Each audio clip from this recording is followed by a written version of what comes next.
एक दिन राजा विक्रमादित्य की सभा में एक महात्मा आए। राजा ने उनसे पूछा, मैं आपकी क्या सेवा कर सकता हूँ। महात्मा ने कहा, मुझे भूख लगी है, कृपया भोजन दे दीजिए। जब भोजन सामने आया तो संत ने रोटी देखकर राजा से कहा, राजन, आपने जो भोजन इस थाल में रखा है वह हक का तो है ना।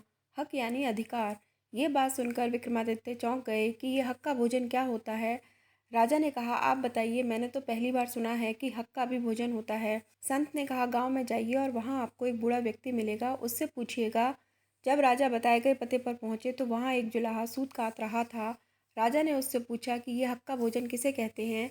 उस बूढ़े ने कहा, आज मेरी इस पत्तल में जो भोजन है उसमें आधा हक का है और आधा बेहक का है।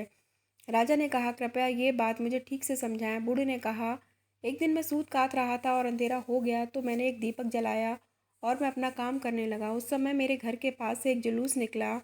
जुलूस में शामिल लोगों के हाथ में मशालें थीं। मेरे मन में लालच आ गया तो मैंने दीपक बुझा दिया और उनकी मशालों की रोशनी में अपना काम करने लगा।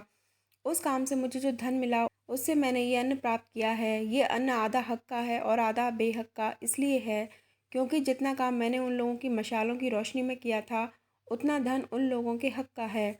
ये बात सुनकर राजा विक्रमादित्य समझ गए कि हक का भोजन किसे कहते हैं।